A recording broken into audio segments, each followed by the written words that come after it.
Hola gente de internet, bienvenidos al primer video en formato largo de Museo Mental. Espero que algunos de ustedes vengan, de que me conozcan de TikTok, todavía somos una comunidad muy pequeñita pero muy bonita, o de algunos shorts que he subido precisamente en este canal. Hace mucho que quería hacer este formato, así pues que vamos a calar suerte. Mira, la idea es simple. Yo quiero lanzarte algunos datos que tengan que ver con historia, con psicología, con arte, que son cosas que me apasionan a mí y que sé que también a muchos de ustedes, pero a veces no tenemos el tiempo de leer todos los libros que hay sobre estos temas, de ver todas las series, todos los documentales, de asistir a todas las clases y carreras que hay.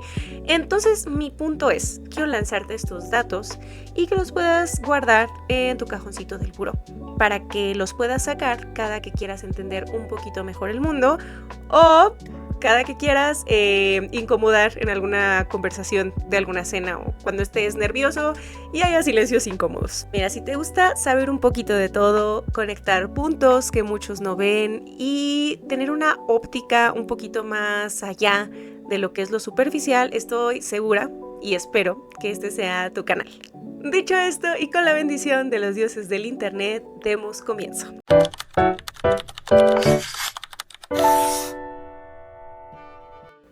Bienvenidos visitantes del museo, llegan justo a tiempo para el recorrido guiado.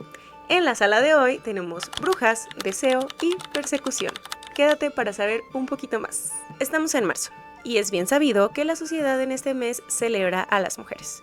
O dicho de mejor forma, hay un día que nos conmemora. Aunque durante siglos esta misma sociedad fue la que se encargó de quemar a las mujeres, literalmente. El tema de la cacería de brujas se ha abarcado desde muchísimos puntos, hay muchos videos que hablan al respecto, pero en esta ocasión vamos a verlo desde otra perspectiva. Desde por qué el deseo íntimo, el deseo carnal, por decir palabras que se puedan decir en la plataforma, estuvo tan ligado a esta cacería y sobre todo porque era tan peligroso que merecía la hoguera. Entre los siglos XV y XVII, Europa vivió la caza de brujas. Se estima que entre 40.000 y 60.000 personas fueron enviadas a mejor vida por la quema en las hogueras. De estas personas, porque también había hombres, del 70 al 85% eran mujeres, un dato que no nos sorprende para nada. Claro, entre estas mujeres abundaban viudas, parteras y sobre todo mujeres que no estaban bajo la tutela masculina, mujeres libres. Ahora, algo que muchos nos preguntamos es, si yo hubiera vivido en esa época, ¿me habrían condenado de bruja? Bueno, todo depende de si cumplías con los requisitos de un famoso tratado que se publicó en 1487, llamado el Malleus Maleficarum. Este tratado fue precisamente el que justificó la caza de brujas y venía casi punto por punto la forma de reconocer a una bruja, los castigos que se merecía y el por qué este castigo estaba, claro que sí, bendecido por Diosito, dictado por él mismo, según este tratado, claro. Este tratado fue hecho por inquisidores alemanes, ya venían con famita desde entonces, ¿verdad? Y hablaba sobre lo peligroso que era la debilidad moral en las mujeres. Miren, que les digo que también hubo mucho movimiento, mucha caza contra hombres, también lo hubo, pero nos vamos a centrar en las mujeres porque, bueno, ya les dije el porcentaje de mujeres que fueron quemadas durante este proceso, entonces sí, nos vamos a centrar en las mujeres y en la historia de estas. Este tratado funcionó como el manual definitivo para la caza de brujas en Europa. El texto sistematiza la creencia en la brujería como una realidad herética, vinculándola especialmente a la supuesta debilidad moral de las mujeres. Su contenido detalla métodos para identificar hechizos y establece procedimientos judiciales que justifican el uso de la tortura para obtener confesiones. Aunque fue cuestionado por sectores de la Iglesia, su amplia difusión gracias a la imprenta alimentó siglos de persecución religiosa y fanatismo social. Muchas de estas acusaciones incluían relatos de encuentros íntimos de las mujeres con el mismísimo diablo. Y aquí algo bien interesante, esta imaginación persecutoria estaba muy ligada a la imagen del cuerpo femenino. El primer punto, la lujuria como el origen del mal. El Malleus Maleficarum sostiene que la brujería nace de una lujuria insaciable en las mujeres. Creía que su supuesta debilidad moral y esa insaciable y gran necesidad de intimación carnal las llevaba a, primero, y esto está muy interesante, seducir a los pobres hombres. O sea, ellos no tenían nada que ver. Era de que, oye, sí, yo sé que te engañé, pero es que ella, fue ella la que me sedujo, es una bruja. Y entonces decían, cómo es tan insaciable este deseo. No solo van tras hombres solteros, jóvenes, puritanos, también van con hombres casados, con sacerdotes. Y sobre todo cuando ya no les basta, con el diablo. Esto, no sé ustedes, pero me hace acordarme un poco de, ¿cómo se llamaba? El sacerdote, el párroco del jorobado de Notre Dame.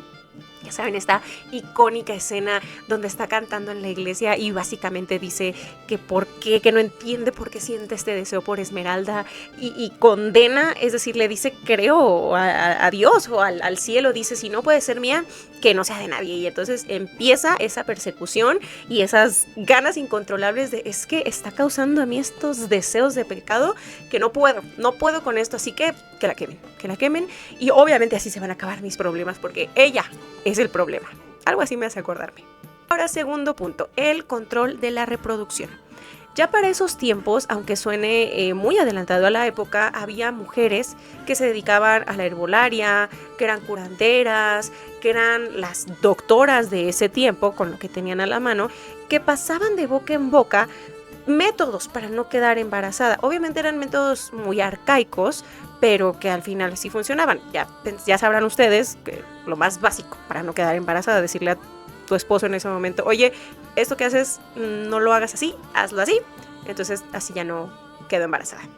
Bueno, entonces estas mujeres se encargaban de repartir este conocimiento con sus pacientes o con las mujeres del pueblo. El problema no era que empezaran a haber menos bebés o que alguien se diera cuenta de, oye, están naciendo menos bebés, porque no, también había sobrepoblación en ciertos pueblos. Se enteraban de estas mujeres que iban pasando el recadito, este chisme llegaba a oídos del párroco, de las instituciones religiosas, y es ahí cuando decían, ¿Cómo vas a decirle a una mujer que no se embarace? Si solo están hechas para eso. La mujer está hecha para embarazarse, para ser mamá, para hacer la comida en la casa, hacer el aseo y morir feliz porque cumplió con todo eso. Entonces sí, la persecución se dirigió específicamente contra parteras y mujeres sabias que poseían conocimiento sobre anticoncepción o aborto.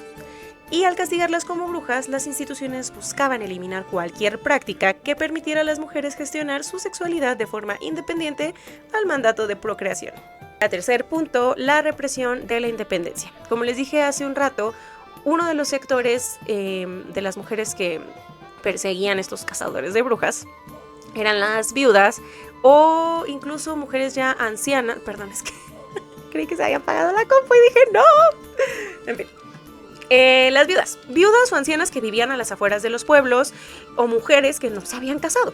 No es como ahorita que dices, no, prefiero vivir con mi gato, con mi perrito a gusto en mi casita, gracias. No, si la sociedad te veía como una mujer no casada, perdónalas, Dios mío, pues ya eras una rebelde, porque ya no estabas viviendo bajo las reglas de la sociedad de ese tiempo, y ese simple hecho, el de vivir sola, el de no tener un esposo, era otra razón para que se te considerara una bruja, ¿sí? Entonces, si te estás preguntando si te hubieran llevado a la hoguera, lo más seguro es que sí, amiga, a muchas de nosotras. Y ahorita vas a ver que por cosas todavía más simples.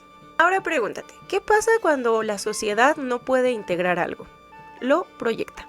Cuando un hombre, como ya vimos hace ratito, sentía un deseo insaciable por una mujer, íbamos a pensar que este hombre estaba casado, ya tenía su esposa, sus hijos, pero sentía un deseo por una mujer, era como de, no, yo no soy el malo, la mala es ella. Entonces volcaban esta culpa hacia el origen, que ellos creían que no eran ellos, sino la otra mujer, y la forma... ¿Quién tepache? Bueno, que esto lo estoy grabando en mi casa, no es ningún estudio de grabación, como se puede ver, así que perdonarán si de repente se escucha la basura, el tepache, los perros. En fin, entonces la persecución muchas veces era por esto, porque como no podía yo acabar con mi culpa interna, pues acabó con el objeto de mi deseo, que en este caso era la mujer, la bruja. Y es que si una cultura decide que el placer es pecado o es sucio, no puede admitir que sus propios miembros lo sientan. En lugar de aceptarlo, lo proyectan hacia afuera. Yo no soy el que tiene deseos prohibidos, es aquella otra persona la que me los provoca. La persecución funcionó como una especie de regulación colectiva. Castigar públicamente a la bruja servía para advertir a los demás. Era una forma de control social. Si sentías deseo o buscabas autonomía, sabías que el destino era la hoguera. Al quemar a una mujer, la sociedad limpiaba simbólicamente su propia culpa y reafirmaba la norma de castidad y sumisión. En resumen, la bruja no era el enemigo, era un chivo expiatorio para que todos los demás observaran qué les iba a pasar si se salían fuera de las normas de la sociedad. Pasaba cuando ya te señalaban como bruja. Ibas con los respectivos jueces y había jueces, casi todos, el 95% voy a decir de mi fuente de los deseos, torturaban a estas mujeres hasta encontrar una confesión que podía o no ser cierta. A veces hasta les salía mejor decir que sí eran brujas, porque cuando ya decían esto, les decían, ok, eres bruja, te perdonamos si nos dices el nombre de otras 3 brujas para poder quemarlas a ella. Y tú dirás, traicioneras, pero era sentido de supervivencia. Piensa en una mujer que a lo mejor tenía 5 hijos y que ni por eso, o sea, una mujer que quería vivir. Y le decían, oye, te perdonamos si dices que eres bruja, pero me dices si Juanita, la de la esquina, su hija y su tía son, pues así los jueces quemaban a 3 en lugar de a 1, y pues a esta que estaban torturando básicamente para sacarle la información, pues le convenía. Entonces, eso pasaba. Otra cosa, y es aquí cuando les decía que sí, que a lo mejor muchas de nosotras nos hubiéramos ido a la hoguera, era que se buscaban las famosísimas marcas de la bruja, que podían ser lunares, marcas de nacimiento, incluso verrugas, pero, aquí viene algo bien chistoso. Muchas de estas marcas eran buscadas en las zonas íntimas de las mujeres porque creían que era ahí donde el diablo dejaba su firmita, su sello.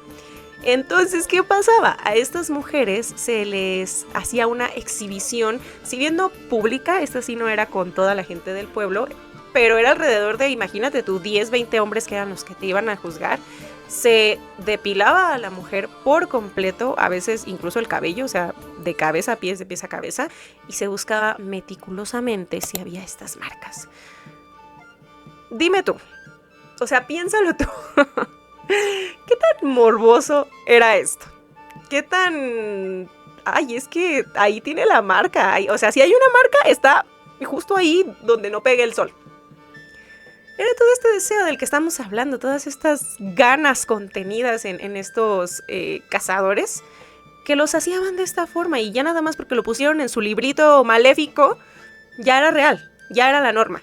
Entonces sí, amiga, si tienes lunares, pecas, marcas de nacimiento, por ahí en lugares que solo se ven con traje de baño, probablemente ya estaría siendo inspeccionada por un montón de hombres que se decían jueces y expertos en estos casos. Bastaba solo con tener un lunar y ya. Aquí viene algo también muy interesante. Existía la prueba de la aguja. ¿Y en qué consistía? Un experto, un agujólogo,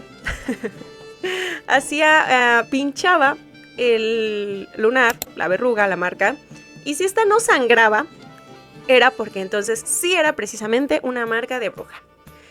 ¿Qué pasaba muchas veces? Porque dirás, bueno, pues ahí ya la mayoría sangraba, ¿no? Si lo hacían con suficiente presión. Pues muchos de estos expertos en las agujas eran un fraude. ¿Qué es lo que hacían? Tenían agujas retráctiles. No sé si han visto este meme de un cuchillo que parece que se lo encajan a la gente, pero es retráctil, precisamente es de plástico.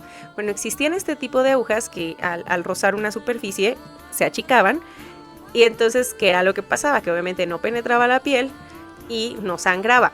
Otra cosa, lo hacían, fíjense nada más, dejo mi tacita. El inquisidor tenía su manguita, entonces ponía aquí la aguja, vamos a poner que es así, y cuando hacía el pinchazo, lo que hacía era como recorrer la aguja hacia atrás, que se escondiera en la manga, y así parecía que la aguja sí estaba insertándose en la piel, pero en realidad no, pues la estaba escondiendo acá. Entonces, no, sorpresa, no sangraba, sí es bruja. ¿Y por qué pasaba esto? Muchos de estos eran cazadores no solo de brujas sino de recompensas. Entre más brujas descubrían o llevaban ante los juzgados, más dinero ganaban. Por cada bruja que descubrían se les daba cierto pago. Entonces, pues mira amiga, de todo se puede hacer negocio, hasta de la casa de brujas. En la actualidad no hablamos específicamente de pactos con el diablo para juzgar a una mujer, pero sí es verdad que todavía incomoda el saber que una mujer siente deseo. El saber que una mujer puede gozar de una sexualidad libre, el saber que una mujer no quiere vivir casada, no quiere vivir bajo las reglas impuestas en la sociedad, el saber que una mujer en redes o a sus amigas vaya o alguna figura pública apoya el aborto, apoya métodos anticonceptivos que se salen de los conceptos morales o a veces religiosos. Entonces, ¿qué es esto? Es básicamente lo mismo, solo trasladado a la actualidad. Existe una criminalización de la salud reproductiva de las mujeres. Igual que se perseguía a las parteras que conocían métodos para interrumpir embarazos, hoy muchas mujeres enfrentan juicios y hasta penas de cárcel por abortos, incluso espontáneos, en varios países. Se vuelve a usar la ley para obligar al cuerpo femenino a ser un instrumento del Estado. También vemos el linchamiento o la cultura de la funa o la cancelación en redes sociales. Como les decía, cuando una mujer dice algo que incomoda, se le tacha de rebelde, de tonta, de persona inculta. Las redes sociales funcionan a veces como las plazas públicas del siglo XVI. Una mujer que expresa una opinión impopular o desafía una norma social puede ser quemada simbólicamente mediante acoso masivo, pérdida de empleo y deshumanización, buscando su muerte social. Otro punto muy importante, el juicio moral ante la violencia sexual. Hablamos de estos casos en los que las mujeres por fin se dan el valor de hablar de sus acusadores, de sus abusadores, y sí, a ver, existen casos aislados donde la mujer dijo mentiras, pero aislados. ¿Por qué estamos hablando de los que no lo son? Porque el porcentaje, el mayor porcentaje son casos donde la mujer está diciendo la verdad, pero siempre se pone en tela de juicio. ¿Qué llevabas puesto? ¿A qué hora saliste? ¿Con quién saliste? Prácticamente, ¿qué hiciste tú de todo eso para que te pasara? ¿Cómo tú lo provocaste? Cuando a una víctima de violación se le pregunta qué ropa llevaba o se había bebido, se está aplicando la misma lógica del maleus maleficarum, buscar la culpa en la conducta de la mujer. Si no es puritana, se asume que su castigo es consecuencia de su propia lujuria o imprudencia. Otra cosa se te ocurre, algo de lo que ya hablamos ahorita, el estigma a las mujeres que no quieren ser madres. Es bien sabido que cuando te preguntan ¿para cuándo los hijos?, prefieres contestar ya luego, estamos viendo, todavía no están mis planes, pero a lo mejor después, en lugar de decir abiertamente no quiero, no es mi deseo, no es para mí, porque vienen las preguntas incómodas. Todavía persiste una sospecha social sobre las mujeres que rechazan la maternidad. Se las etiqueta como egoístas, frías o incompletas. Una versión moderna de la idea de que la mujer que no cumple su rol reproductivo está fuera del orden natural o divino. Para finalizar, vamos a hablar de la brecha que existe todavía y que incluso apenas se está rompiendo en la investigación médica. Sabemos que es bien reciente que los doctores, que los investigadores, que los científicos apenas estén haciendo pruebas en cuerpos femeninos. Y ya ni siquiera hablamos de cosas médicas. Hace poco relativamente escuché que nunca se habían probado las bolsas de aire de los carros en cuerpos femeninos, porque sí existe una gran diferencia en tamaño, en estructura, en masa corporal, y pensar que es tan reciente que estén haciendo este tipo de investigaciones, algo nos dice. Durante siglos, los síntomas de las mujeres se atribuyeron a la histeria o a causas espirituales. Hoy muchas mujeres con dolor crónico o enfermedades autoinmunes pasan años siendo ignoradas por médicos que dicen que su dolor es psicosomático o ansiedad, y pues es la misma invalidación de su dolor y del conocimiento sobre su propio cuerpo. Podríamos hablar de todos los puntos que nos recuerdan a la historia medieval, pero bueno, aquí te dejo algunos para que los tengas a consideración, para que te nazca esa curiosidad, para que sepas qué pasaba, qué sigue pasando y por qué sigue pasando. Ya, no quemaban magia, quemaban autonomía y lo siguen haciendo. Tengo esta pregunta: ¿será que la sociedad sigue temiendo a las mujeres que no piden permiso. En fin, yo creo que la casa de brujas no se terminó, solo se modernizó. Bueno, visitantes del museo, si este recorrido te hizo pensar, incomodarte o pensar en algo, por favor, dale tu follow y espero que me puedas compartir tu opinión en los comentarios porque este museo va a crecer en base a la comunicación y a las conversaciones que tengamos. Si te gustó, por favor, deja tu like y espero que nos puedas acompañar en la siguiente visita guiada para que conozcas más salas de este museo. Yo soy Cela Dame y esto es todo. Nos vemos por el siguiente recorrido por el Museo de tu Mente. Bye. Ya me enojé. No puedo hablar de temas que me enojan nada más.